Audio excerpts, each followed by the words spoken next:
Isang empleyado ng LGU sa Nueva Vizcaya arestado sa buy-bust operation. Naritong news scoop ni Ronald Domingo.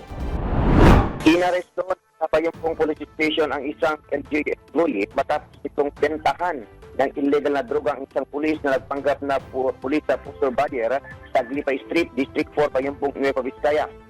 Kinilala ang suspect na si alias Bongbong, nasa tamang edad, tinaguriang high value individual at resident ng Santo Domingo, Bambang, Nueva Vizcaya. Sa itinagawang anti-illegal drug buy-bust operation, nakuha mula sa kanya ang tatlong sachet na naglalaman ng hinilalang shabu, bypass money at cellphone. Ayon sa ulat ng mga pulis, ito na ang ikatlong beses na nahuli ang suspect dahil sa droga.